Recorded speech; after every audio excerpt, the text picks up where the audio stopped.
Hello and welcome to the Gothic Unicorn. Today I'm going to approach things slightly differently.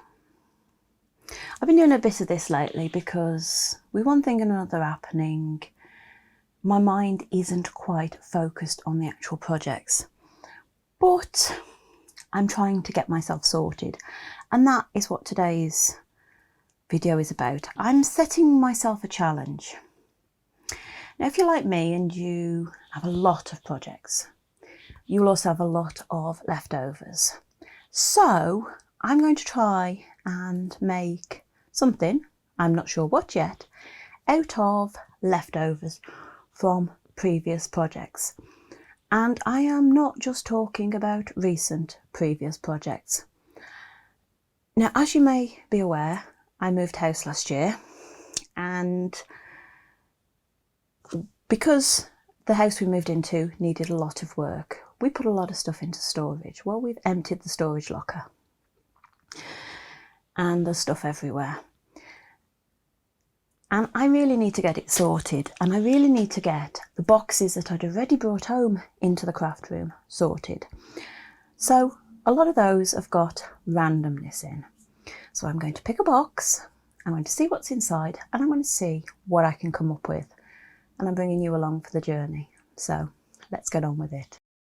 I opened a box and, well, this is an illustration of what's inside. I've actually pulled a few bits out because there's stuff that I don't really want to show on camera. Very unrelated, that sort of thing. I've got some plastic containers. Obviously I was intending to do something, sort something with them. I've got 2 rooms worth of carpet out of the large doll's house. I've obviously put this aside because I thought I might use it for something else. No idea what. Chuck that behind me. I've got quite a good sized piece of corrugated cardboard, which from the looks of the corners, I've tried to see if I can get the front off easily. That might be usable. That might be quite useful. I've got part of a piece of mirror card. Again, useful. And then I've got a series of things that I've printed out. Some of which I've printed out and done stuff with because there's bits left. Some of which I've printed out. I think these were printed out at various sizes to try and figure out which size I wanted. But I've got a few bits and pieces there. Again, might be usable, might not. A lot of these were printed when my previous printer was having a bit of a bad day. So that was on top. And just excuse me while I reach down because my chair is going to creak. Underneath, we have this. Now this basket used to sit on my desk to take all my scraps. Then it ended up on a box underneath my desk. And yeah, I'm not sure what's in it. I'm not sure how best to attack this. I'll start off, I've got a load of masking tape. I do happen to know why I've got that, because my husband nicked mine. So that can go away. I've got a chopstick maybe. Certainly shaped at one end. Those are chopsticks. They're a pair of little chopsticks. Don't ask. Rubbish. Yeah, lots of bags, lots of matchsticks, although I'm reluctant to open any of these because, oh no, that one's open. Okay, that's open, we could use those. We've got some blister packaging that's obviously not made it into the main stash of such stuff. We've got an airband. I use those for fastening around notebooks to keep them closed. So Okay, that's not too unusual. A Lego remover, because doesn't everybody have one of those on their craft desk? Actually, considering that I would usually, although I don't at the moment, have Lego on my craft desk, it's probably not such a stupid thing to have around. Some little diamond things from some diamond painting, some crystals. I didn't realise they were with the craft room stuff. My paper clips. I was looking for these. I was looking for these last week and I couldn't find them. And here they are. A bit of leftover ribbon. Another airband. A lot of mostly metallic by the looks of it, embroidery thread. I obviously bought that as a job lot. Again, that's not where it belongs, is it? Empty bags. More, no, that's not an empty bag. That's got a little tiny back of a tarot card in there. But more empty bags. Scrap.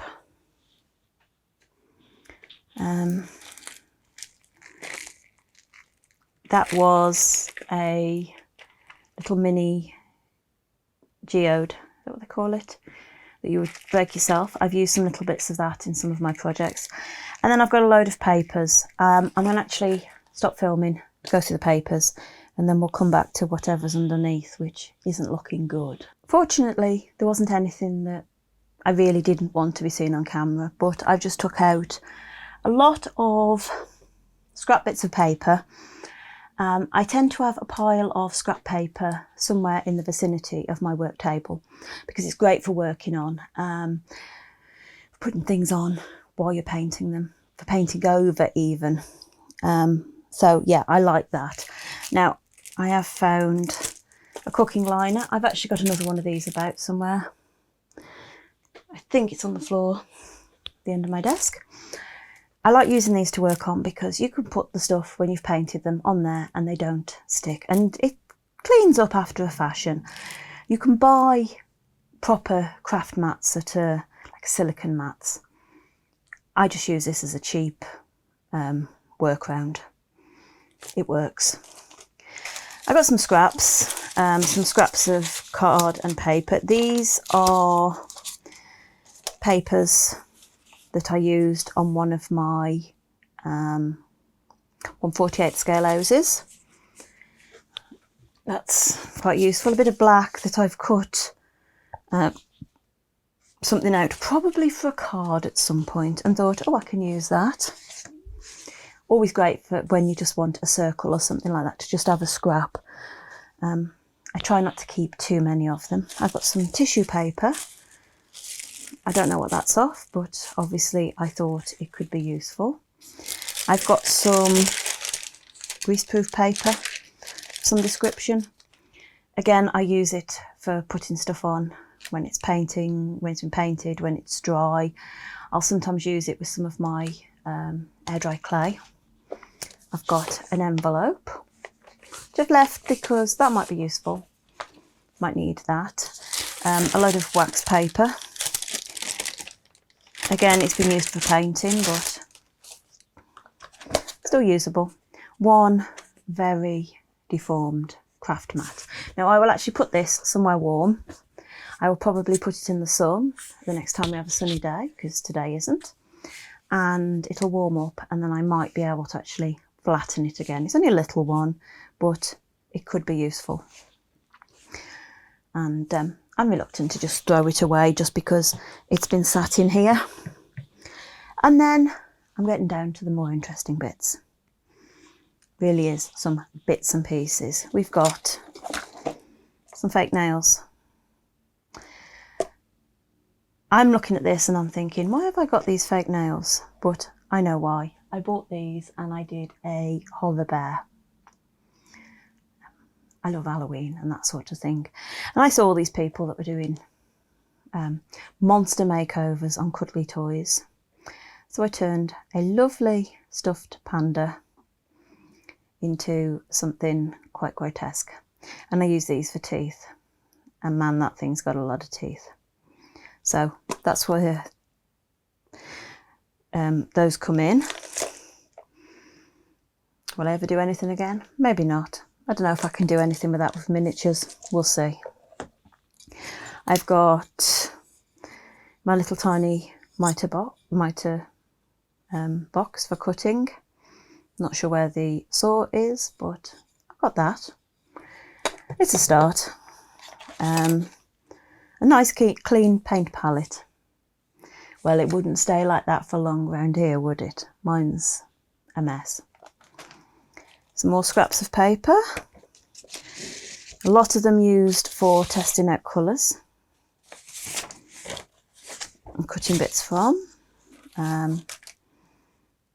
Packaging off a paint pen. Oh, some more tissue. Some more scraps. Another paint pen thing. Was obviously trying to make something with that, but I could use that side. So, more bits, bit of scrapbooking paper. That is actually left over from my witch's cottage. And then in the bottom, far more interestingly, as far as I'm concerned, we've got a lot of bits. We've got one of those stoppers from inside a juice carton. I think it is. Another airband, but big bottle top, craft sticks in various sizes, various lengths. That's a bit of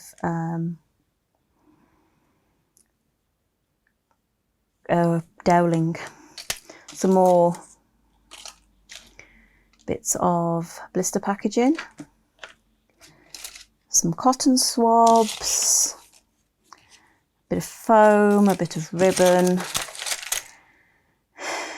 Yeah. I think whatever I'm going to end up making today is going to start with some wood. I've got quite a lot of this, so between that and the matchsticks, I think that gives me a starting point. Now the other thing I've got, and there's some more, yet more little diamond painting bits, and a random little switch. It's come off something. I don't know why I've got that. Presumably that's come via my husband. Can I use it? I don't know. Oh, I've got to be a foam board. That's nice. I've got this little treasure chest. It's not very big, and it actually opens two ways. And it was one of those surprise toys. And it had some little thing inside it. This is genie girls. I don't know. Some sort of fairies or something like that. But I held on to this one because I thought I might be able to do something with it. Maybe I should do something with that. I don't think I'm going to be sticking wood on that though. Although the size of it, it does work quite well with 1/12 scale, I think. Yeah, if I was to do something with this, I could use it in a 1/12 scale scene. So I'm going to go off now and I'm going to have a think. And I'm going to see what I can come up with these bits. And yeah, hopefully when I come back to you, I'll have an idea. I sorted the wood after I stopped filming just into what I'd got, and I've got a variety of sizes from large popsicle sticks to a couple of bits of matchstick. I've got some bits that I'm not sure where they came from, but they're shaped. They're more like the pieces that you get on a blind or table mat. They're not, because I'm not sure where the table mats I bought have gone. I have got a couple, but they're nice shape. I've even got some legs. These are sort of tapered, slightly tapered legs that I've cut off something at some point. So I've got lots of wood to work with, and I've got my little treasure chest. Now that I just had an elastic band on because I actually glued the front into place. I did that last night. It's actually the following morning to when I started this, and I've done that just to see if it would stick, and it will. And I think if I've got time, I'm going to give that a go, covering it with probably some of the tissue paper to try and give it a sort of faux leather effect. Maybe paint up some of these, lose some of the other details, and see what we can do with it. As for the wood, which seems to be the main thing I've got, I think I'm going to have a go at making a little bird table, a bird feeder table. Not necessarily spooky, although I do have some birds for my spooky house. I've got a magpie and a crow, but it's just something that sort of sprung to mind with all the bits and pieces that I've got. So I'm going to move everything off the table. I'm going to figure out which bits I'm going to start off with, and we'll start cutting and gluing. I have started with a large craft stick, and this is not quite 3/4 of an inch across. Now I cut two pieces that were an inch long, and that has given me the size for the tray of my bird table. And what I did is I actually glued the two pieces together, one on top of the other, to give me a more sturdy piece of wood.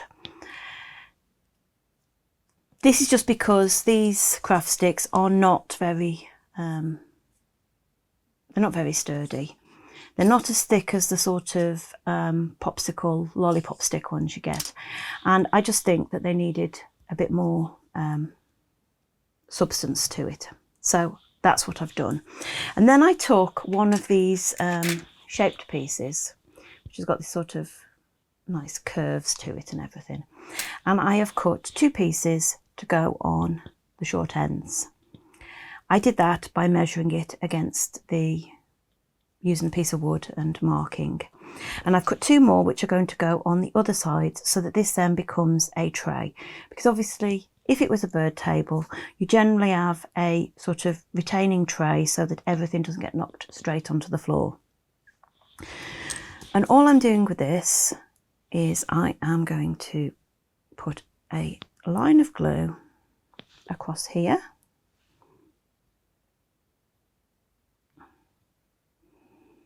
like so. I'm going to take my piece and I'm going to fit it on. Now, it isn't going to fit perfectly because obviously we've got the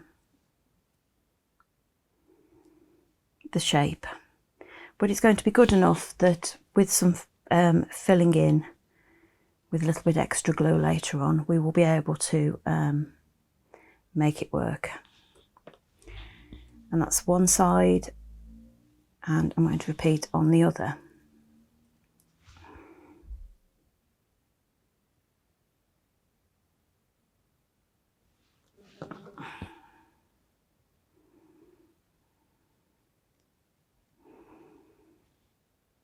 And I'm just going to hold that in place a bit because it's not sticking particularly well, but I will hold it in place and I will let it take. Now at this stage you could take this tray and you could stick a leg on it, stick a base on it, and you could have a open bird table. But a lot of bird tables, certainly we get here in the UK, have got little roofs so that they protect the food from the weather. And I'm now going to attempt to make a bit of a roof. It may or may not be a good idea, but we're going to try it.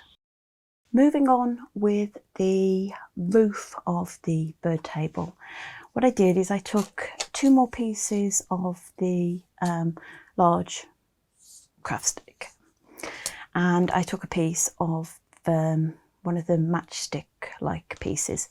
What I did is I cut these to a bit over 1 inch. It's closer to 1.25 inches, but probably not quite. I wasn't that exact. And I cut that piece the same length, and all I've done is I have stuck them both together using the matchstick as a supporting piece. Now you could, if you wanted, cut some triangular pieces to fill in the end. I'm not going to do that with wood because the biggest thing I've got at the moment are these popsicle sticks, craft sticks, and they're not very good for cutting at angles.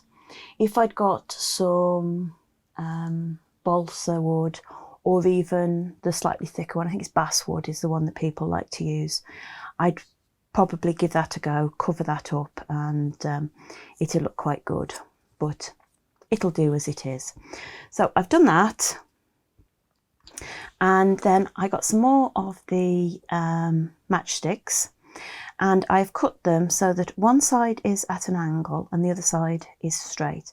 Now the straight side I've stuck onto the tray of my bird table, and then I am going to be able to stick this onto here. Now because I haven't done the sort of fill-in pieces at the end, you're going to actually be able to see what it looks like, but that's where we're going with that. Now I did have some glue, but I've been distracted while I've been coming to do this, so I'm not going to quite stick this together yet. I'm going to show you my base instead. Now the base, I actually used a piece of a square dowel that I'd got because it's longer, but it's still a nice square size, and I have attached that to some pieces of a coffee stir stick, a small, well, coffee stir stick for the base. The piece at the top, I could have used a coffee stir stick, but I actually cut a little bit that was left over off one of these big craft sticks, just so I got something good to attach that to. It just gives more gluing area, which is always good. The base I made by cutting 2 pieces the same length, and then the third piece, well, I didn't cut a third piece. The third piece is actually 2 smaller pieces that fill in the gaps so that I've got a nice level base. And I've based this with some more of the matchsticks, which, to be fair, is trial and error. It's not perfect, but I think it will do. Now at this stage, before you stick it together, you could paint it all, because it would definitely be easier to paint inside the roof while the roof's not attached. But I'm just going to stick it all together because I'm not sure where I'm going to use it. So I will probably leave it in the plain wood, which is lots of different wood colours, until I know where it's going. So I'm going to go off, I'm going to stick it together, and then I'll come back and we can see the final piece. And here is my finished bird table. I'm quite pleased with this. It's not the straightest of pieces, but I've not used the best quality of wood. I like how it looks, and yeah, I could see me being able to do something with this. Maybe not with my doll's house, but maybe with something else. It certainly proved an interesting way of using up some scraps. I will still be working on the little chest But I think I'm going to leave this video for today, and I will feature this, show it off in the next sort of vlog or ideas video, one of my random videos. I will feature it. I'm determined to do something with it, determined to do something with a lot of the stuff this time. And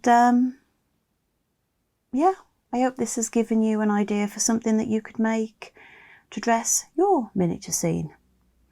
Obviously it's more of an outside piece, unless, well, I'm not even going to question what happens in your miniature world, because it's your miniature world and anything goes. I hope you've enjoyed this video, and if you have, please like, comment and subscribe. Maybe even ring that notification bell so that YouTube will tell you when I put up a video. I put up a video most weeks. I aim for Fridays, but it's never say never, because real life has an habit of getting in the way of the miniature world, and there's not much we can do about that.